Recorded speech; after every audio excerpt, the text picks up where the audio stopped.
ओरिए ओरिए मधु चुए बाजे बरहो बजना अवतारे हो शिव गुरु मोरे अंगना अवतारे हो शिव गुरु मोरे अंगना अवतारे हो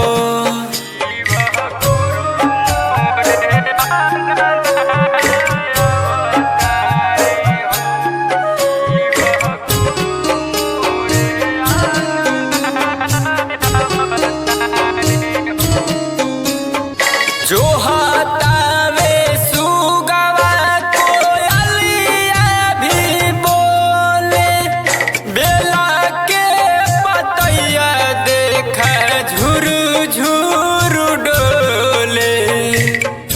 की खुशिया से भई जाले अखियानु हो शिव गुरु हरि हैं विपतिया अंगना बाहरी हम सम्हारी चूड़ी कंगना अवतारे हो शिव दानी मोरे अंगना अवतारे हो शिव गुरु मोरे अंगना अवतारे हो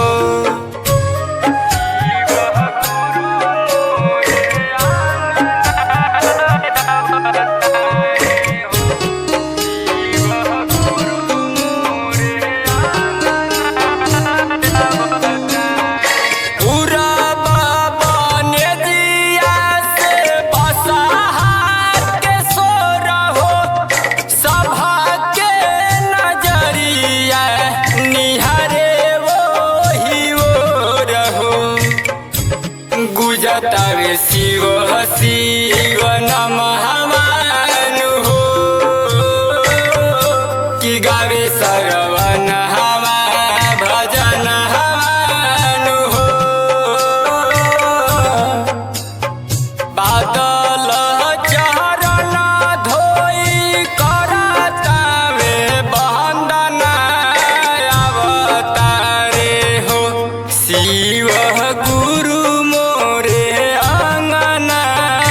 अवतारे हो शिव गुरु